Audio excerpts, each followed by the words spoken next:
2001 চনৰ পৰা 2012 চনলৈকে গুৱাহাটী দৃষ্টিহীন উচ্চতৰ মাধ্যমিক বিদ্যালয়ত পঢ়ি থকা ছাত্ৰ আছিলোঁ আৰু মোক সেইখন GMC মেডিকেলে ADRD এক্সাম দিয়াৰ সময়ত আগমুহূৰ্তত মোক যিটো আমাৰ স্ক্ৰাইব লোৱা গাইডলাইন আছে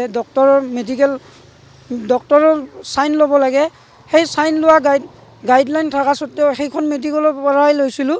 কিন্তু আজি মোৰ ভাইভা ৰিটেন কমপ্লিট হোৱাৰ পিছত মোক সেইখন মেডিকেল পৰীক্ষা কৰোঁতে মোক বঞ্চিত কৰিলে।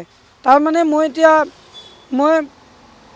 এতিয়া এইটোক লৈ মই দুখ অনুভৱ কৰোঁ যে মই পৰীক্ষাৰ্থী হ'ব পাৰোঁ ব্লাইণ্ড বুলি, কিন্তু মই মেডিকেল কৰ্তৃপক্ষৰ মতে মই চাকৰিৰ যোগ্য হ'ব নোৱাৰোঁ নেকি।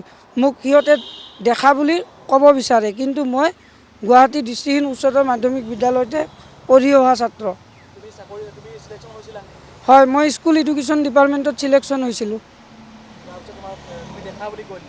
মোক দেখা বুলি কৈ দিলে সিহঁতে, কিন্তু মোক যেতিয়া মই 28 নৱেম্বৰত মই মেডিকেল পৰীক্ষাত গৈছিলোঁ, মোৰ মেডিকেল বৰ্ডৰ চিৰিয়েল নম্বৰ 123 আছিলে। মোক মাতিছিলে 28 তাৰিখে, মাতি মোক সিহঁতে মেডিকেলত একো পৰীক্ষা নকৰিলে, পুৰণা কিবা ডকুমেণ্টছ আছে নেকি সুধি মোক পঠাই দিলে জেৰক্স লৈ। মই নেদেখোঁ, খালীকৈ অকণমান পোহৰখিনি পাওঁ। শেহতীয়াভাৱে হৈ যোৱা ADRD পৰীক্ষাত আমাৰ এই সঞ্জয় পাঠক নামৰ এগৰাকী ভাইটিয়ে, দৃষ্টিহীন ভাইটি এগৰাকীয়ে ছিলেকশ্যন পাইছিলে ব্লাইণ্ড কেটেগৰী শাখাত, আৰু তাক ইতিমধ্যে তাৰ বাবে ব্লাইণ্ড হোৱাৰ বাবে তেওঁ যি ধৰণৰ স্ক্ৰাইব পাব লাগে, আমাৰ ডিষ্ট্ৰিক্ট মেজিষ্ট্ৰেটৰ তৰফৰ পৰা চাৰ্টিফিকেট দিয়াৰ পিছত পুনৰবাৰ তেওঁক মেডিকেল কৰি চাৰ্টিফিকেট দিয়াৰ কাৰণে তেওঁ স্ক্ৰাইবো লাভ কৰিছিলে আৰু তেওঁ ইতিমধ্যে ছিলেকশ্যন পাইছিলে স্কুল এডুকেশ্যনত।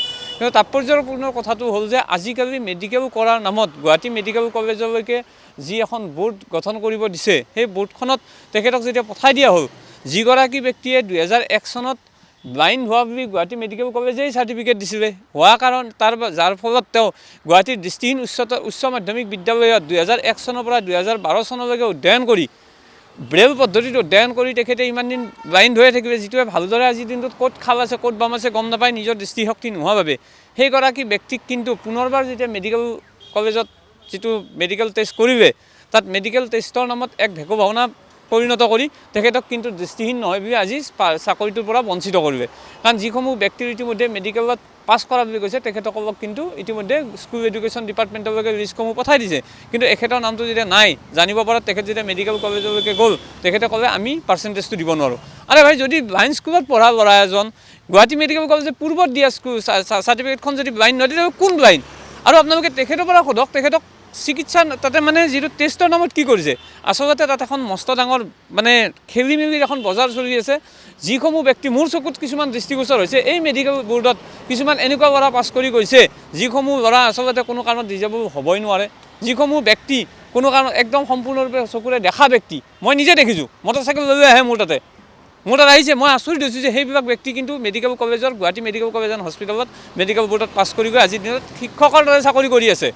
কিন্তু সেই একেগৰাকী ব্যক্তিয়ে যিগৰাকী দৃষ্টিহীন উচ্চতৰ মাধ্যমিক বিদ্যালয়ত বা উচ্চ মাধ্যমিক বিদ্যালয়ত পঢ়ি পেলাই প্ৰৱেশিকা পাছ কৰিছে, আপোনালোকে চাৰ্টিফিকেটখন চালে গম পাব, সেইজন যেতিয়া ব্লাইণ্ড নহয় বুলি GMCয়ে ক'ব, তেতিয়াহ'লে ব্লাইণ্ড কোন? সেয়াই আচলতে আজিৰ দিনত সাঁথৰ। গতিকে কি চলি আছে, মুখ্যমন্ত্ৰী ডাঙৰীয়া বা চকু কাণ দিয়ক। আচলতে এই ধৰণৰ মেডিকেল বৰ্ড পাতি আমাৰ যে প্ৰকৃতসকলক, আৰু যদি ইমান যদি মেডিকেল বৰ্ড পাতি যদি কেঞ্চেল কৰিব লগা আছে, তেতিয়াহ'লে আইনখনৰ যিটো কথা আছে, UDID কাৰ্ডৰ যিটো কথা আছে, UDID কাৰ্ডখন আপোনালোকে বন্ধ কৰি দিয়ক। আপোনালোকে অকল যে চাকৰিখিনিৰ ক্ষেত্ৰতে মেডিকেল, এই যে অৰুণোদয় দিব, এই যে কিবা দিব, তাত মেডিকেল আছে ক'তো নাই নহয়। আৰু আইনখনে কি কৈছে যে UDID কাৰ্ডখন দিওঁতে আপোনালোকে ভালকৈ নিদিয়ে কিয়? বাকী ক্ষেত্ৰত কিয় মানে এইটো এপ্লিকেবল নহয়? অকল UDID কাৰ্ডখনৰ ক্ষেত্ৰত মানে যে বেলেগত যে চবতে হয়, অল অভাৰ ইণ্ডিয়াত যে হয়, আমাৰ ইয়াত কিয় নহয়? এই আচলতে সাঁথৰ। গতিকে GMCয়ে কি কৰি আছে, GMCয়ে নিজে অনুধাৱন কৰক আৰু শীঘ্ৰেই ইয়াক ন্যায় দিয়াৰ ব্যৱস্থা কৰক।